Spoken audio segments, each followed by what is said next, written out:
Gaining the cooperation of the vital nature is an important step in the transformation of our existence, including the upliftment of the physical nature.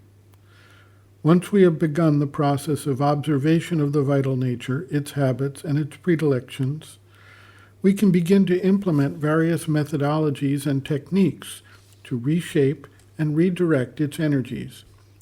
In order to do this effectively, however, we must appreciate certain principles and concepts that govern the process, whichever specific techniques we attempt. The vital nature will naturally respond to leadership that is built on trust, respect, and a consistent, disciplined approach.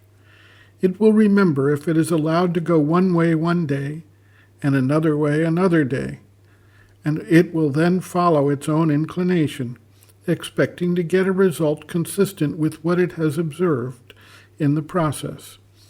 The vital nature responds most effectively to a positive approach of education rather than a negative approach of punishment.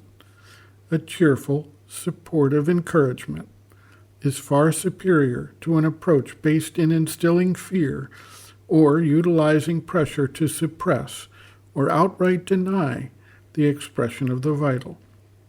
And conversely, one should not take an attitude of fear in relating to the vital nature and its reactions. Love and joy are more effective over the long term than an approach focused on denial and suffering. The process should be progressive, taking into account the starting point of the individual nature and working towards whatever next step or stage is possible. Patience should be exercised to allow for the time needed for the vital to adapt and adjust. Education should be focused on adjusting the vital nature's aspirations and goals away from its habitual mode of fulfillment and satisfaction to a new, higher, purer, and more refined intention in its expression. The aim is to inspire the vital nature. Gratitude and goodwill should be inculcated as part of a natural relationship between the higher elements of the being and the vital nature. Mutual respect and support should be the prevalent relationship. These principles form the basis for a systematic, progressive, and uplifting development of the vital nature, and underpin any of the techniques that may be utilized from time to time as the seeker confronts another element in the complexity of the vital and its habitual ways of responding to situations. The result of gaining the constant and powerful support of the vital nature in the transformation process is worth the effort.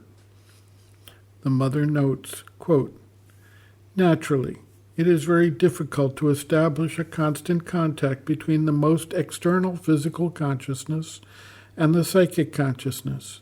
And the physical consciousness has plenty of goodwill. It is very regular. It tries a great deal, but it is slow and heavy. It takes long. It is difficult to move it. It does not get tired, but it makes no effort. It goes its way quietly.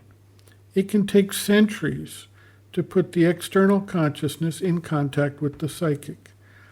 But for some reason or other, the vital takes a hand in it. A passion seizes it.